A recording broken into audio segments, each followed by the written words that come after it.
नमस्कार। हरियाणा बीजेपी के बड़े नेता अब हिसाब लगाने बैठ गए हैं कि हरियाणा मंत्रिमंडल में किस किस एमएलए को रखा जाए, यानी कौन बनेगा मंत्री।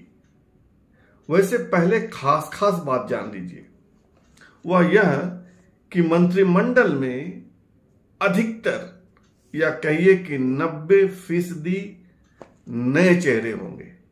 ऐसा इसलिए कि सैनी मंत्रिमंडल के 8 मंत्री चुनाव हार गए थे, 3 का टिकट काट दिया गया था और 2 ही मंत्री चुनाव जीतकर वापस आए हैं। यानी पुराने मंत्रियों में से अधिकतम 2 लोग ही नए मंत्रिमंडल में दिखेंगे, बाकी चेहरे नए होंगे। हरियाणा में मुख्यमंत्री सहित 14 लोग ही 14 एमएलए ही मंत्री बन सकते हैं, 13 मंत्री और 1 मुख्यमंत्री, 14। दूसरी खास बात, इस बार बीजेपी के नेता सोच रहे हैं गंभीरता पूर्वक कि मध्य प्रदेश, छत्तीसगढ़, राजस्थान की तरह हरियाणा में भी 2 उप मुख्यमंत्री बनाया जाए और वे जाति का हिसाब बैठा रहे हैं कि उप मुख्यमंत्री बनाना है तो किन जातियों से। तो जो प्रारंभिक खबर है उसमें चिंतन चल रहा है कि 1 ब्राह्मण बनाया जाए और 1 पंजाबी बनाया जाए। एक दूसरा थॉट है कि 1 यादव बनाया जाए और 1 दलित बनाया जाए, यानी 4 जातियां या 4 समाज, ब्राह्मण समाज, दलित समाज, यादव समाज, पंजाबी समाज। अगर उप मुख्यमंत्री का फार्मूला बनता है तो इन्हीं 4 में से, 4 समाज में से किसी 2 समाज का बंदा एमएलए उप मुख्यमंत्री का दर्जा पाएगा। दूसरी महत्वपूर्ण खबर यह है कि दलित समाज से आने वाले एमएलए ज्यादा मंत्री बनेंगे।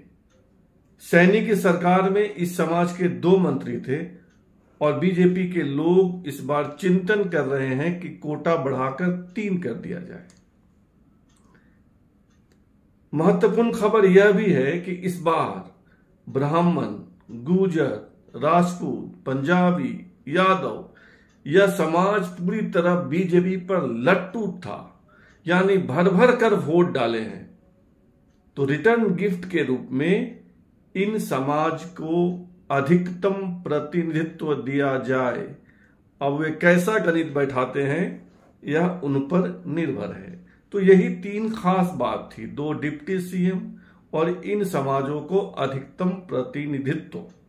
अब नाम पर आइए तो लगभग 12-14 नाम आए हैं, इसी में से छांट लेंगे। 1-2 नए नाम जुड़ सकते हैं, लेकिन अधिकतर यही लोग होंगे। जो नाम आए हैं उसमें है हरविंदर कल्याण, ये धरोंडा सीट से जीते हैं और खट्टर साहब के करीबी हैं। दूसरा महत्वपूर्ण नाम है घनश्याम दास अरोरा, यमुनानगर, तीसरी बार के एमएलए हैं। कृष्णा मिड्डा, ये जिंद से जीते हैं और ये भी तीसरी बार के एमएलए हैं। अरविंद शर्मा 4 बार सांसद रहे हैं और गोहाना से जीते हैं, जहां का जलेबी बहुत प्रसिद्ध है। कृष्णा गहलावत, ये राय से जीती हैं, जाट समाज से आती हैं और सबसे खास बात, उद्योगपति हैं। इंडिया बुल्स का नाम सुना होगा आप, उसकी मालकिन है, इनके बेटे ही चलाते हैं इंडिया बुल्स। कृष्ण कुमार बेदी, ये नरवाना से जीते हैं और वाल्मीकि समाज से आते हैं। कृष्णलाल पवार इसराना से जीते हैं, 6 बार के विधायक हैं और दलित समाज से हैं। घनश्याम सराफ भिवानी से जीते हैं, 4 बार के एमएलए हैं, वैश्य समुदाय से आते हैं। राव नरवीर सिंह बादशाहपुर से जीते हैं, पहले भी मंत्री रह चुके हैं। टिकट न मिलने की स्थिति में इन्होंने निर्दलीय चुनाव लड़ने का ऐलान किया था।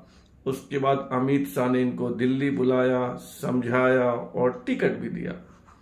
एक नाम और है विपुल गोयल, ये फरीदाबाद से जीते हैं और पहले भी मंत्री रहे हैं। तो यही सब नाम है, इसमें से जो नाम मैंने लिया उसमें से अधिकतर आपको मंत्रिमंडल में दिखेंगे। हालांकि कौन बनेगा मुख्यमंत्री इस पर पेच बरकरार है, लेकिन 90% उम्मीद है कि नायब सिंह सैनी ही मुख्यमंत्री रहेंगे। फिलहाल इतना ही, और आपसे आग्रह है कि आप इस चैनल को सब्सक्राइब कीजिए, ज्वाइन कीजिए, लाइक शेयर और कमेंट कीजिए। धन्यवाद।